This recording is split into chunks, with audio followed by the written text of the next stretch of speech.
When using influencers to promote your product, how much is a fair amount to offer them? This is an excellent question. So we're talking about probably Instagram influencers, TikTok influencers, maybe social media, right? You're paying someone to post about your product. They have 50,000 Instagram followers. Hey, I want you to post about my Stanley mug here to try to get some sales. You want to know how much should you offer them? I'm a big believer in not offering people before you ask them what their rate is, because you could high offer someone, like you could offer someone way more than you should be, or maybe than they would be willing to take. And then on the other side, you could totally lowball someone and kind of offend them, and then you're out the door. So kind of just like the motto that I would live by when it comes to reaching out to influencers that you're going to pay to promote your product is just ask them what their rate is. If they're a big influencer, like I guarantee you, if they have 20,000 followers or more and they've already posted about products, like you've been following them and you're like, you've seen them come on and say, oh my gosh, I love my Stanley mug, swipe up and you can get the Stanley mug, da da da. If you've seen them post about that before, they've been paid. Like they know what they're doing.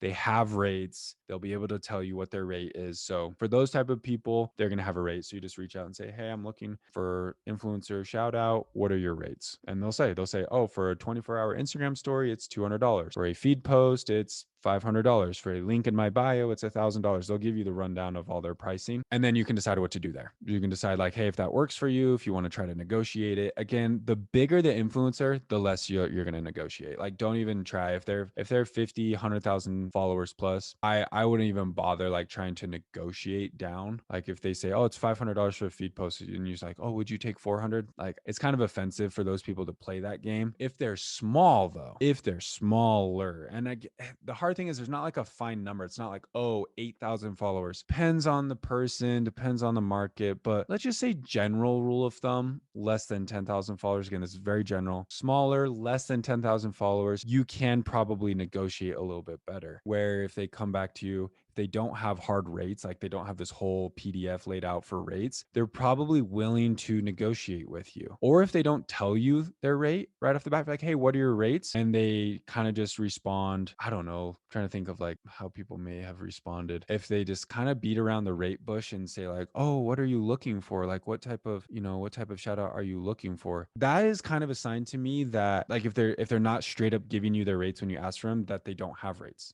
They're just winging it. They're just going to say a number that feels cool, or they don't know what they should be charging because they're still small, or maybe they've never been messaged about being an influencer. So in that scenario, again, I would really get them to drop their rate first before you start to negotiate. Because again, like these smaller accounts that have 10,000 followers or less, you might offer, oh, I'll give you $200 to post. And they're like, holy smokes, I would have done it for 50. Right. And then you just wasted money because you could have got it for 50. So hear them out first and then think about maybe negotiating it and get a vibe for if they would be willing to post. Follow-up question here from the Kennedys. What about percentage? Don't influencers get a percentage of each item brought from their link? 100%. That's totally dependent on the influencer. Some of them will want an affiliate link. So this is a lot harder to do with Amazon specifically. So I'll try to explain this simply. Amazon does have an affiliate program. It's called Amazon Associates. However, it's not directly linked to you, linked through Amazon. Anyone can sign up for that. Any influencer can sign up for Amazon Associates and promote any product and earn a commission. They don't need your permission to do that. But if they want a percentage of every sale, something that I've seen done in the past is you create a custom coupon for your influencer, and that way you can track uses of that coupon in your Amazon dashboard, see how much revenue, see how many sales came through that coupon, and then pay a